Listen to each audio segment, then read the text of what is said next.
Okay,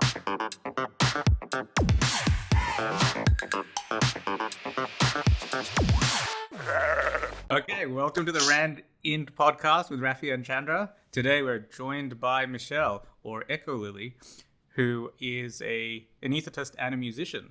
This is our very first interview podcast, so this will be interesting. As always, we have no idea what we're doing, so like and subscribe anyway. Watch and learn how to interview people. Absolutely. Well, thank you for having me. It's really nice to be here and have a chat with you guys. I love your background with all your instruments, by the way. Yeah, it's not a fake background. It's real. I mean, oh no, you've been here, Raffy. Cool. Definitely puts it into context. This will be good for YouTube. Oh yeah, we are actually slicing all this up and putting it onto YouTube as well as a podcast. Yeah, that's a great idea. So just as a bit of a background, I think I've known you since work days, since we were both in training at Monash. Yeah, I was still in training. I think you were already a consultant when I met you, no? Anyway, it doesn't matter semantics. It's more, it's like, it's not a few years, like 1 year. Yeah. Yeah. And recently you've been getting it into your music side of things. And you've released multiple singles now. Yes. Which seems to be, so we thought you'd be pretty interesting to chat to, just to see with the whole medical doctor plus the whole side hustle thing and how you balance all that. So so we'll get started. Just for those listening, we've got a few questions, some which Michelle's already seen and others that are rapid fire that we'll not share. We'll go from there. Okay, so first of all, why music? Of all the other things you've got other interests as well, right? So what made you decide to go into music? Well, music has always been a big part of my life. Ever since I was 3 years old. When we grew up, we were really broke, like poor, and we didn't have money for a lot of things. And I don't remember having a lot of toys, but my mom had an old cassette player, and she would have big boxes and boxes of cassettes, cassette tapes, because that's how she learned how to speak English. She said music is the best way to learn a language. So I remember, Whitney Houston cassette tapes, Mariah Carey, the Sound of Music soundtrack, and the Pretenders and Michael Jackson and things like that. And it was all, so it's a wide range of genre, as you can tell, and that's what I've been, that's what I played with, the cassettes, so the radio and the cassette player, and then listening to tapes. So it's always been a part of my life. Started piano lesson when I was 6. And I've always been writing songs as well. Like that. So it's really a big part of my life, longer than medicine, obviously. So I don't know. Maybe medicine is the hobby. I don't know. I can't tell anymore. What do you spend more time on, the music or the day job? Well, I think the big part of my adult life, I think like you guys probably can relate, is it's being in medical school, having exams, and then working and things like that. So that's a big chunk of my adult life. That stuff, like up until recently, up until you finish, you don't really get control of your time, right? And like there's the pressures of doing the training, all that stuff. But now that you've finished, and you get a bit more control of your time, like you get to pick how much you want to work and how much of your after hours you spend on relaxation or your side gig. What would you say? Like, do you actually have any downtime, or do you just come home from work and start with the music? I think music, it's like I said before, it is such a big part of my life that I don't really have to set time aside to do music. I wake up in the morning, sometimes I feel like, I have this idea, I'll just walk. My bedroom is literally 8 to 10 steps away from my studio. Walk around, turn on the computer and just play out the chords. And then I'll go to work, and I come home, have dinner, and then do the same thing again in the studio. So it's not, I don't really have to set time aside for music. But just because I'm doing, making music seriously now, like working on my album actually. So I actually do have to set aside some time for for music. So I don't know. I'll probably still say I spend more time at work at this stage because I'm full time anesthetist. So One thing I so guess yes. I'd be curious is, do you feel like, it sounds like music's been with you, like, even before med and all of that. Did you find during training and things it dropped off and now it's picked up more? Or do you find that you've actually just kept it going the whole time, irrelevant of what's going on? Yeah, I think I kept it going the whole time. I just do it differently. When I first, I guess when I first came to Melbourne in 2015, the first thing I did was to get a busking license because I've always wanted to do that. So I picked up the guitar, I bought a guitar, I learned it, and then I went to city council and, how do I get a busking license? And you actually have to do a quick audition to be able to busk in the city. I'm not sure if you guys know that you actually need to No. quick audition. It's more for people who do stunts, like if you're juggling knives or I don't know, just to make sure you're safe and you're not endangering Alright. the public. So then they make sure you're safe and you can busk in the city. And that's why I started to busk. And so I was into a lot of acoustic stuff, acoustic pop folky stuff at the time. And that was during training. And after training, I guess after this discovering, having more time to discover, to explore, like I did, the double bass you can see behind me because I wanted to learn jazz. I did that for 6 months because it was too hard.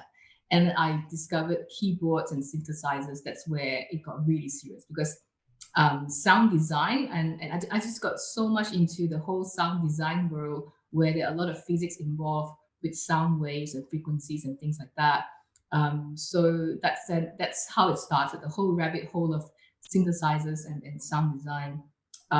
So yeah, I've always been doing music, but I just do it differently now. Yeah.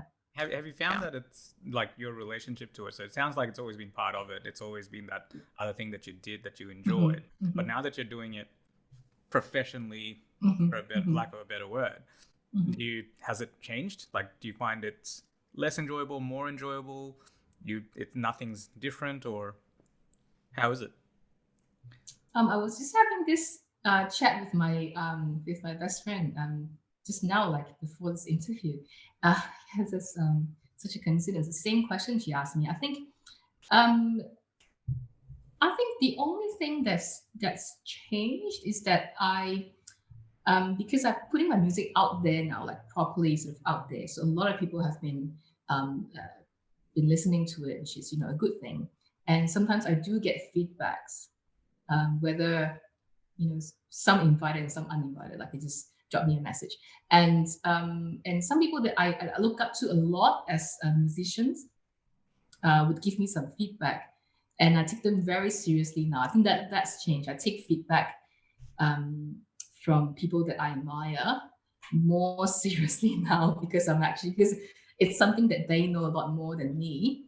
Whereas in the past, when I'm busking or I'm doing open mics with an original songs or whatever, I don't know. I don't normally just do what I want. But now I feel like, I actually need to listen to people who know how to do. So I think that's the most significant change. I think this leads on to one of Chandra's. How do you sort of balance that, between stuff that other people say to change versus what you feel like doing? Because I definitely, like with photography, for example, like I like the radioactive, colorful sky situation. Yeah. People like turn it down, and I'm like, no. But how do you sort of balance that? I think the most important thing, it doesn't change the idea or the concept of the song, because for me the songwriting process is so personal, such a personal thing, and you throughout the process of writing a song you develop this relationship with the song that it's so hard to describe. But it's like people say it's like your child. I mean, I don't have any kids, but I reckon it feels like that because it's so something so personal. And so when someone gives you a feedback about it that might not be, positive, especially when it's pre-released, and that's usually when I send my songs out for feedbacks, and you get, pre-release feedback with a bit of time to change it if you want to. And I think that's when it becomes a bit tricky. So I agree with you. It's a big sort of conflict. But for me, I would say so far I haven't actually changed my songs after even if they are very important, very good feedbacks. I don't think I've made any sort of massive changes, but I do take feedbacks into account, and then for the next song to do better. One very good example is my song "Under the Clock Stay." If you Oh, yeah. that you've listened, I hope you guys have listened to it. The intro is 1 minute, so that is actually a very long intro, too long for I guess for a lot of commercial radios, and I've been rejected by many commercial radios and music critics, music blogs, because the intro is too long and they wanted me to get to the drop a bit quicker. But the story behind Under the Clocks is that it's this whole love story that revolves around the love story in Melbourne, and with the Flinders Station as the core of the story. And I really, really want that to be in the song. So the first 30 seconds of the song, it's just sounds bouncing off walls, and train sounds and trumpet sounds and sounds of musicians busking and things like that, because I really wanted that to the message to go across that this is Melbourne, this is Flinders Station, this is the Flinders Station's clocks. Hey, you should send us the MP3 Yeah. so I can have it overlaid while you on. Exactly, Yeah, and yeah, this that's a one. great Yeah. idea. Yeah. So that is a good example of how, and it was so early so early in my, I guess, quote unquote side hustle career, that I felt really sort of like I really started questioning myself. Should I really change? Should I cut the intro? Should I cut the intro?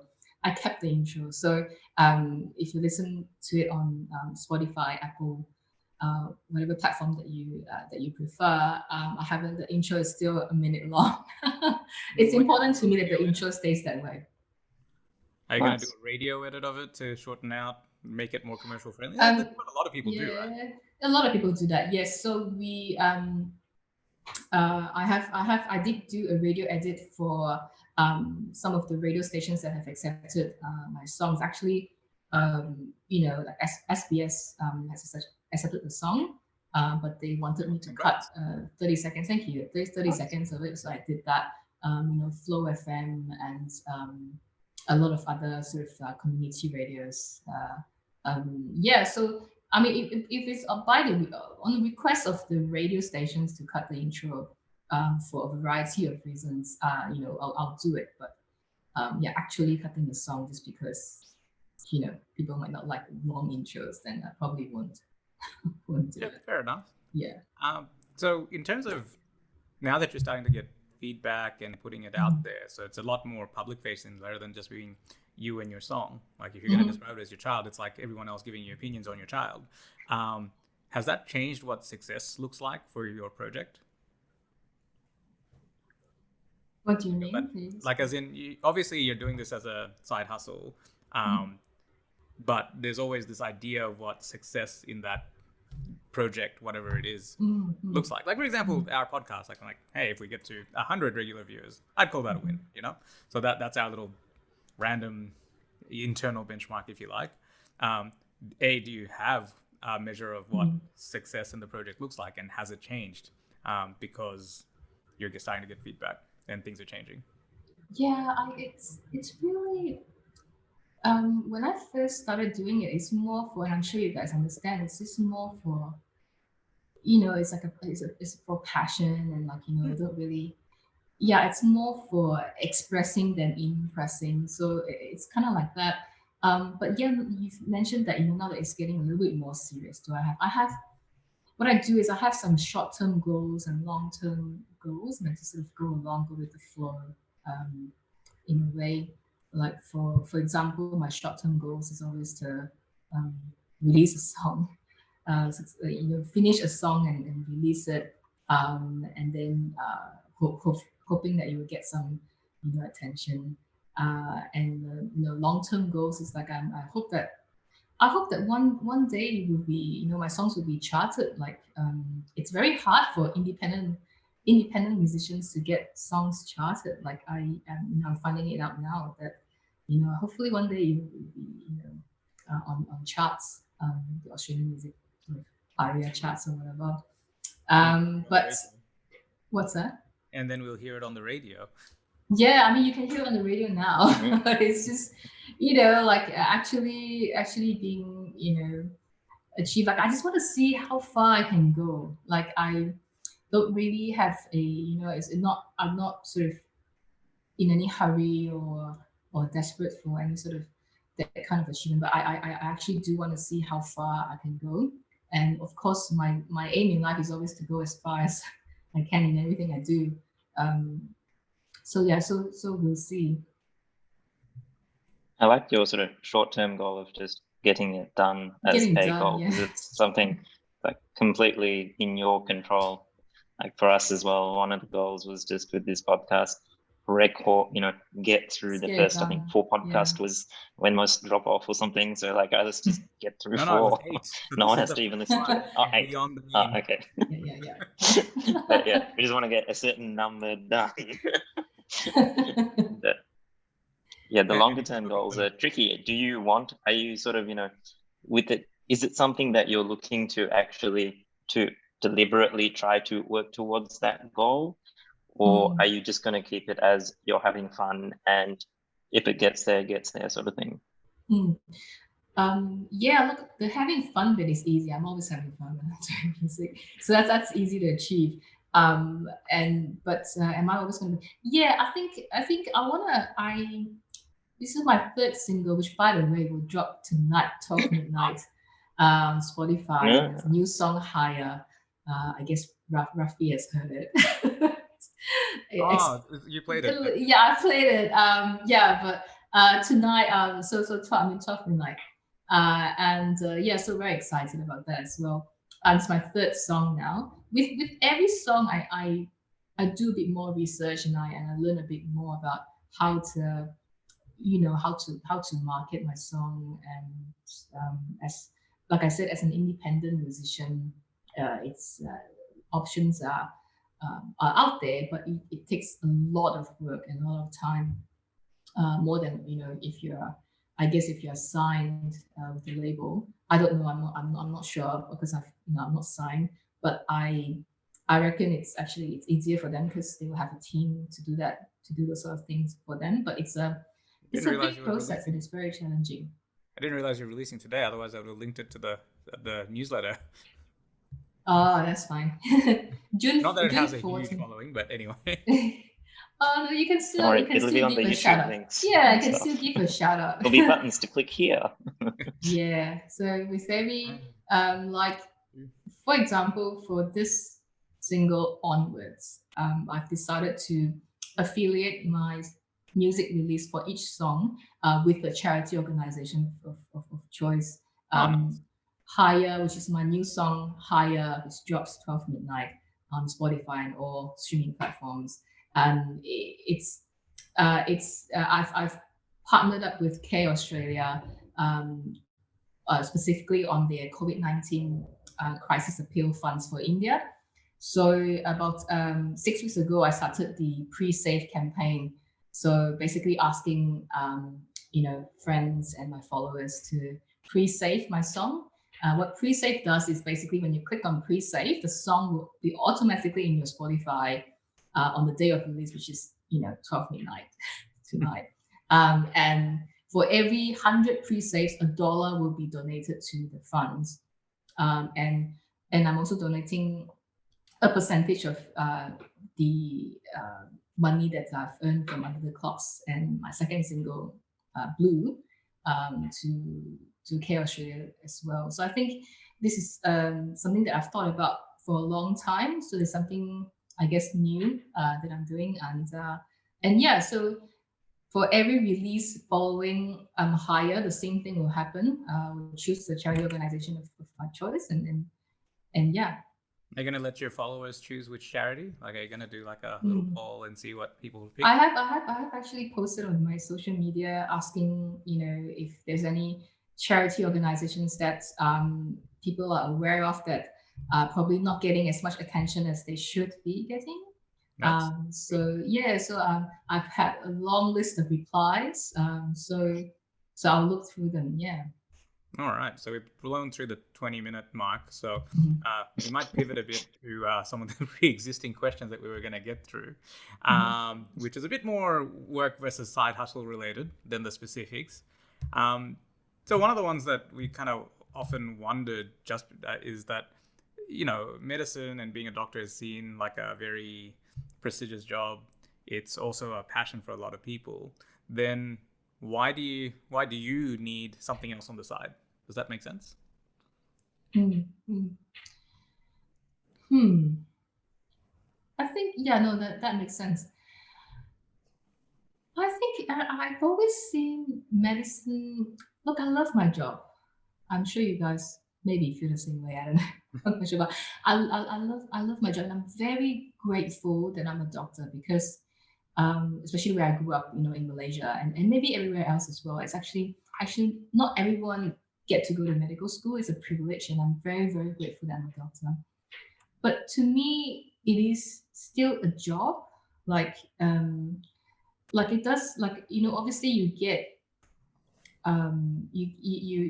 obviously have to love it, otherwise you can't do it. Medicine is a lifelong thing. I mean, sort of being a doctor is like a lifelong thing. But I have to say, when music does something different for me, it's completely different. Like when I do music, I'm in a different world, and I feel very very happy. Like I can feel happy just playing music by myself in my own room. Something that doing When you medicine doesn't say do. Yeah. medicine is a job, Yeah. right? Mm. But like, if you kind of go, okay, let's change the word to medicine is work, but so is Mhm. making music. Like, so are you saying Mhm. that in music, playing music, it's kind Mhm. of like it's a bit just doing it for yourself, whereas medicine's all about other people, right? Like, you can't really treat yourself per se. Like, is that kind of the difference? Like, I'm just trying to figure out what Mm, mm. what is I think, different about it. yeah, look, yeah. So I think it's getting a little bit sort of blurred now, in the sense that, like you said, initially when it started, it was like that. It was more like when I'm at work, as in, when I'm a doctor, it's mostly for, I guess, like you said, like, sort of, it's a service job, right? We are in the service industry, so we're servicing other people. But when you do music, it's more for selfish reasons and things like that. So it's just to make yourself feel happy and all that. So I guess initially it's like that, but it's a bit sort of blurred now. I think like now I'm thinking about how can I use my music to also provide service, for lack of a better word, like to With the to charity. like charity, yeah, charity. And also, like, when I get texts and DMs, saying that they really like Under the Clocks, or they really like Blue. It's inspired them to write songs, and they connected with the song. I think those are, that's the best feeling in the world, better Yeah, than the number of streams or number of followers or like. Best feeling in the world when someone that from the other side of the world, just text you and say, hey, I really like your song. Do you want to collaborate? Would you listen to my song? And we can sort of bounce ideas. Those sort of human connections that I'm getting as well. So I think, yeah. no, that's why we've been trying to get feedback. So leave us a voicemail for the podcast. Yes. Absolutely. Voicemail, please. But um, but are you worried that as you get more into the music world, that mhm, it's gonna turn into a job, or do you think that that's mm, something that let's just say you chart, right, mhm, and for whatever, so let's just imagine where you don't actually have to rock up to your medical job anymore, right? mm, And you decide to do this full time, and mm. it's enough for your day-to-day expenses. Da, da, da. Do you think it'll ever change from being what it is for you at the moment, or you think that no, music is just one of those things that can't be corrupted for what it is for you at the moment, and it's just always going to be enjoyable? Yeah, look, that's hard to say because obviously that hasn't happened yet, and I've no immediate sort of plans to Yeah, quit this is a being a hypothetical. doctor. Yeah, hypothetical. Well, I don't know. I reckon it might, because if like just like with every job or work, there's definitely a level where you will start feeling burnt out. Like I reckon, I have a lot of professional musician friends who feel that. Like my a very close friend of mine who actually taught me everything I know about production. His name is Michael Cooper, Mickey from Preston, because he lives in Preston. He's from Preston and he has a studio in Preston. Anyway, cool guy, the best producer I know. He taught me everything I know about production, and we worked together for Under the Clocks. And I thought, I want to keep working with him, but he's actually taking a break right now. He said he needs a mental health break. So I think Mickey is a great example of, like he loves his job, like he never leaves the studio. He's someone who's, passionate about music and production, and he's taking a holiday right now. That So sounds like, I think it sounds like that Do regardless you of, ever sort of take a break? yeah. I was just going to say, do you ever take a break from music by doing something else as well? Yeah, sometimes you try to write a song and you get this writer's block, and writer's block is real. Like I don't know if you guys have experienced it. It's real, and it's completely frustrating, and you just can't anymore. You need to do something else. Yes, of course I've taken breaks from You just from went with music. the lowest quality possible. So that was the whole thing with the podcast, like have no expectations, no standards. That's why we Yeah, were having takeaway on the first episode. So yeah. everyone said, can you maybe not eat when you're During the podcast, yeah. So like for example, my second single, which is Michelle's Imagination, Blue. The nickname for the song is Blue. I put it in brackets because when I wrote the song, I kept calling it Blue. But at the upon release, I thought it should have a better name. So Michelle's Imagination. Anyway, that was the biggest writer's block ever, and I was stuck for so long, and I was staring into my microphone, which is a blue microphone, and I'm like, let's write a song about let's just take a step back, relax, just write a song about blue. Can you do that? Like I was talking to myself, can you do that? Can you write a song about blue? The color, the whatever. So that's how it started, and the chords and the arpeggios. I mean, there's a lot of arpeggios in blue. If you listen closely to it, it's just arpeggios, layers and layers of arpeggios, and that's why it's called blue. It's because of the microphone. So yeah, sometimes you need to take a step back, reevaluate, and then like I never intended to release blue, but it was when I started writing it, it's sounding so good, and I was like, okay, this is going to be my second single. Yeah.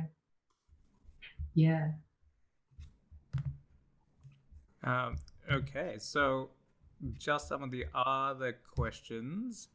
Have you considered any other side projects, or have you done, like, usually if you're creative, you usually have a lot of different outlets for creativity, and at the moment, obviously, music. Or maybe that's just us problem. Huh? Yeah, you guys have a lot of side hustles. Do I have other? I can't think of any at the moment. I used to play a lot of sports, but that's hardly yeah, it's more of like for health and well-being. No, I don't have any other side hustle besides music. Yeah. Fair enough. So, have you had any unexpected learnings from releasing your songs? Something that you didn't expect at all, that you've kind of gone, it could be either good or bad. Okay, I'll start with the good.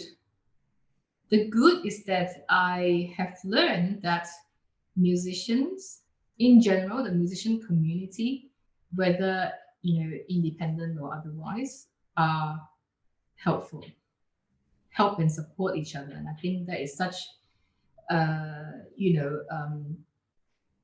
good thing to kind of like to learn and to I guess fall into. Like I was immediately like met with friendliness, open arms, and support.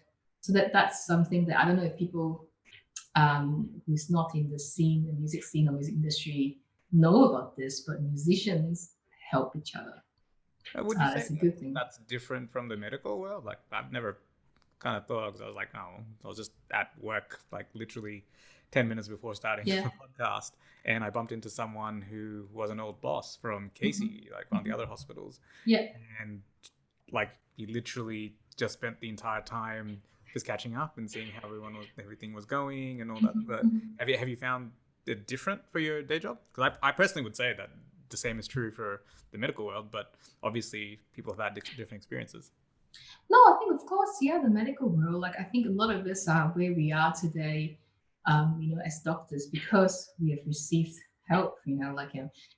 Definitely doctors help each other as well, but um, perhaps it's a bit more special in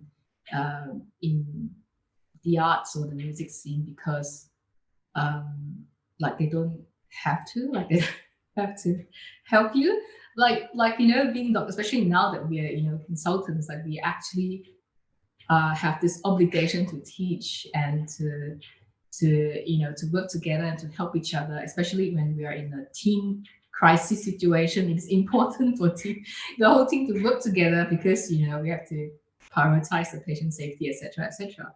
But in the I don't know, like I can't think of, like there's no they don't owe you anything and they don't have to help you. They don't have to support your music, they don't have to listen to your music, they don't have to give feedback, but they just do. Maybe that's the difference. Yeah, I guess it sounds different because it's kind of almost like an individual sport, and then they happen to be helping you out, whereas med by definition is a team sport anyway. Yeah, I think that's a good analogy. Yeah. Now you kind of hinted at a unexpected, like, negative. Is there been? Oh yes. The negative is that I think as with many industry, I believe, and I'm still very new at this, so but there are definitely some like the I guess the quote unquote dark side of the industry where there might be an sort of emphasis on likes and followers, and you can actually do a lot of things illegally, like not illegal. I don't know whether it's illegal. I'm guessing it is, like buying streams and buying likes and buying followers. So when I started posting my music online and on my social media, I get DMs from a lot of people, including some of these companies that offer to get me more streams or more likes. And just out of curiosity, I clicked on it and I read some of the things that they are doing. It's like, oh, is this even legal? Like, are they real listeners or are they like bots or are they fake?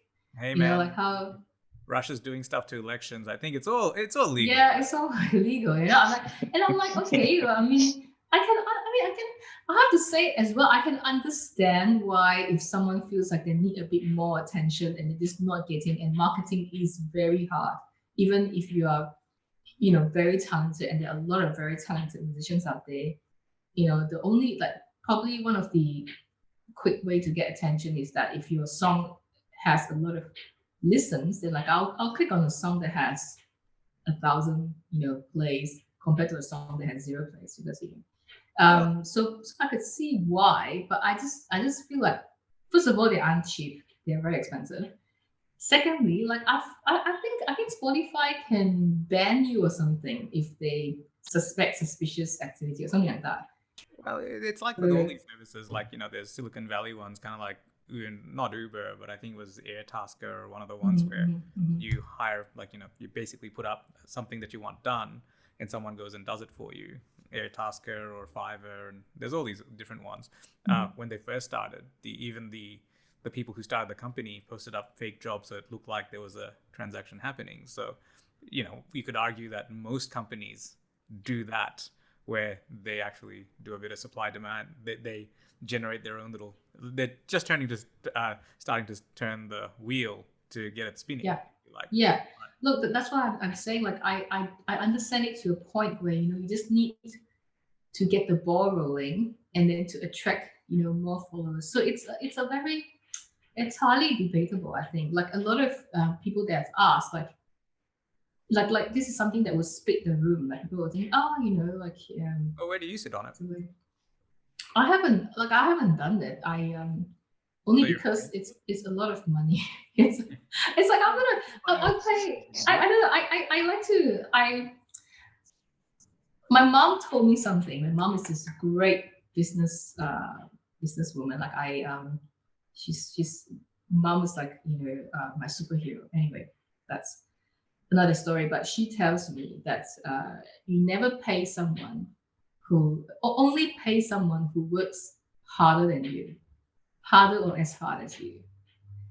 Yeah. So I'm not entirely sure how much work this guaranteed place or whatever, companies do. Like, what do they do? I don't understand. But like, I'll pay radio promoters because I know for a fact that they work very hard to pitch my song to radio stations. So I pay them. Yeah. So I think, yeah. So I don't know. That's where I sit on it. But I understand it. I don't want to be like judgmental. Like I know some people have to do it as part of their marketing strategy, and that's fine. But yeah. Okay, so basically, like you lump it as a form of marketing, but it's just not for you. Would that be a fair summary? Yeah. Okay. Apparently, Beyonce. I'm not sure if it's can you fact check this? I think Beyonce bought plays. She bought like 300,000 plays on Tidal, which is another streaming platform. I think I even go around fact checking that one. Hey, fact check that. But I think it's yeah. But yeah. I think they use her as the draw card to bring everybody into Tidal. There you go. Like I think they maybe have an agreement. I don't know. But she is quite. It went. I mean, that story went viral. Like, oh, even Beyonce bought plays. So. Yeah. It's not coming up if I just Google it, but anyway, I'll see if I can find it somewhere else. We will edit it in later. Yeah. One thing I did want to ask is, do you think that if you're in medicine, that there's a stigma attached to having a side hustle or having a creative outlet? Like, do you think, if you were a YouTuber or a TikTok person, do you think that it would, lumping it all into the creative thing, do you think other people judge you based on the fact that you have these other side hobbies, or do you think it's changing or not? Like, I personally used to think that, and especially when you start promoting yourself as well, because initially when you're just doing it yourself, it's one thing, but then when you're trying to actually now get yourself out there and promote things, that's another level. I personally, during training, never really talked about my photography stuff, for example. Feel a lot more comfortable now that I'm a consultant, because who cares? Like, what are they gonna do? But I personally would have thought that there's actually a bit of judgment in there. But do you find that that's changed, or you didn't see that at all? Yeah, I think this is something that I definitely thought about a lot, which is why before I released Under the Clocks, I actually changed my names on my social media, platforms, just sort of so patients or colleagues can't Google me. I try to keep the whole thing sort of separate and know that doctors are. I don't know. Do you think doctors are public figures? Like, do we have to set an example outside of work as well? I think whether you like it or not, depending, and it's not for everything, but it's like, for example, say you have an opinion on COVID-19 vaccines, right? This topical stuff. Whatever you say, someone will use one way or the other, whether you want to be a public figure on it, on a platform or not, right? Like, if you have a pro or against it, people will take that and actually spread it and use it as an argument because you're counted as an expert.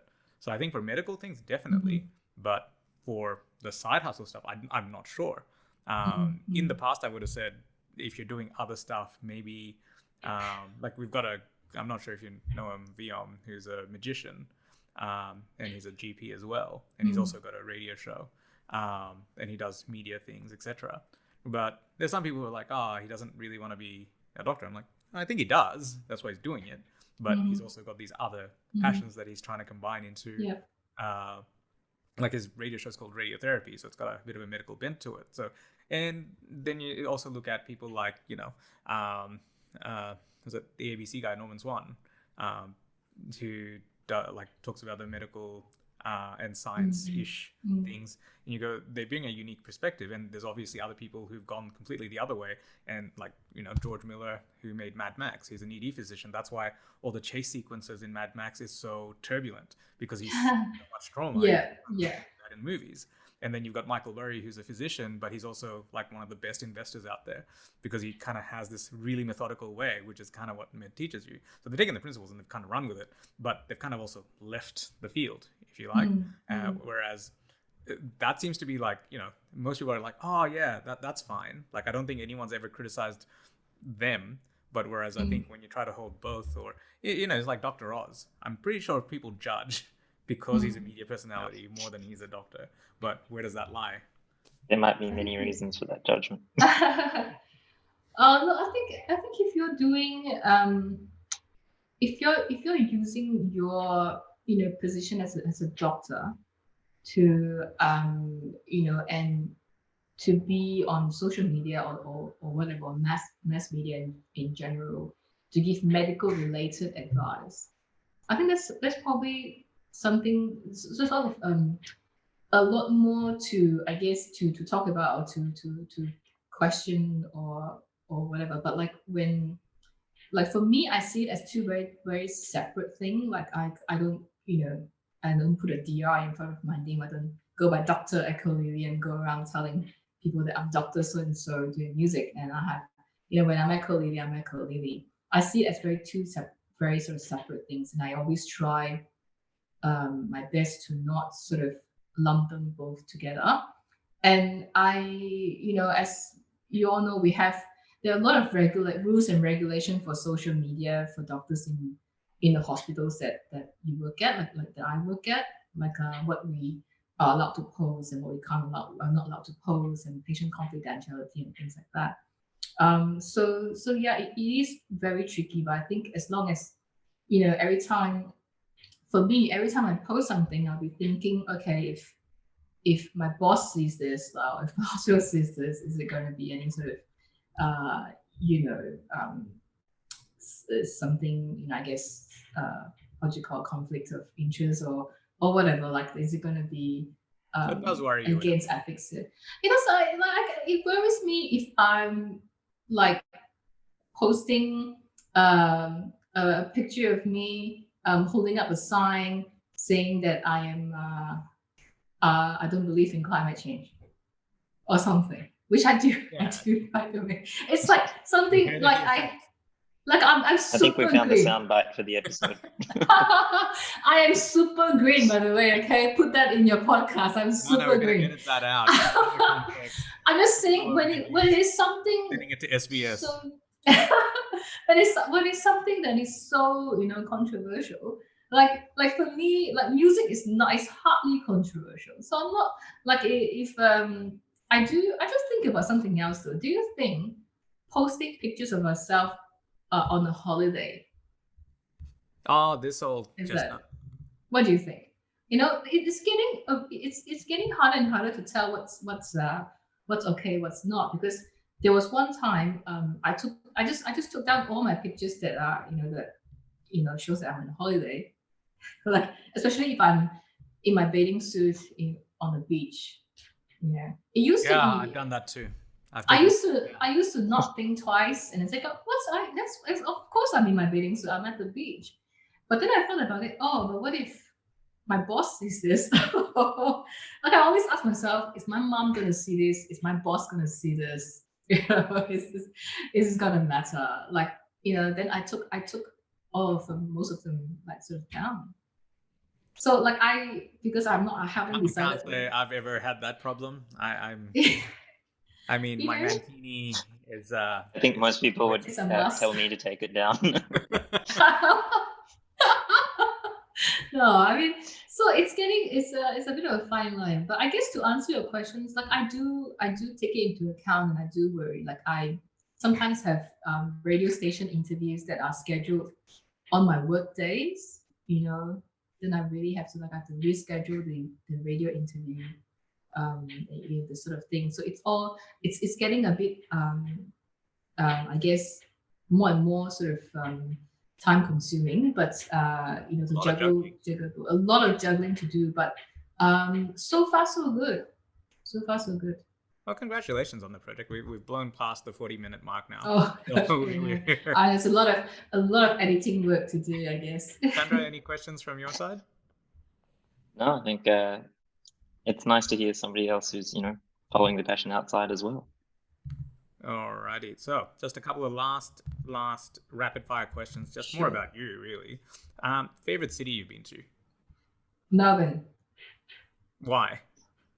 Why Melbourne? Well, over everything else, you've traveled a bit, so I've traveled a bit. I mean, a close second would be London, okay. but I Because I you- like because that's like the only common Cold, thing. rainy cities. no, I think for me traveling it includes actually living in the city. Yep. So that to me is traveling, like know the people, the culture. And I've been here for 5 years now, and I'm completely in love with Melbourne. Yeah. Fair enough. But what about it? Like, as in, what's the magic spark that makes it go, yeah, that's the place? Because you've lived in Malaysia, as you said. Mm-hmm. The music, I think, sort of the plays a big role in it. The music, the people, and I feel like I can totally be myself in Melbourne. I feel a lot of people have told me the same thing. You can be your true self in Melbourne in every way. Fair enough. All right. So a day at the beach or in the mountains? I think you've A kind of half answered. Day at the beach, yes. In my bathers. All right. What's your favorite, say, post-night shift guilty meal? Like, say you've been working and it's like, I don't know, 2 a.m. or something. Or Yeah, that is so easy. That's nasi lemak. Nasi lemak. Yeah, so Malaysian nasi lemak. Yes. Oh man, McDonald's cheeseburger all the way. Chandra, what's yours? Soft serve with French fries to dip into it. Best. Yeah, no matter what time it is, like this doesn't matter. Can't go wrong with Guy that. who has like sardines with random other stuff, then adds a banana. So why am I not surprised? Are you a tea or It's coffee? delicious. Tea or coffee person? Oh, coffee. I don't think I would trust an anesthetist who don't drink coffee. I'm a coffee person. I'm actually drinking tea at the moment. Oh yeah, I was like, oh, can you even trust an anesthetist who doesn't drink coffee? You know? Yeah. Favorite season? Favorite season? Yeah. Summer. Why? And don't 'Cause I say get to go to the beach. So you can't say any other reason. I think when it's summer, it reminds me a little bit of home, which is so sad. Just because Haven't it's been hot, home or? for. Yeah, because it's hot, and I'll be dressing like how I dressed in Malaysia. Yeah. Okay. And your favorite go-to cuisine for takeaway?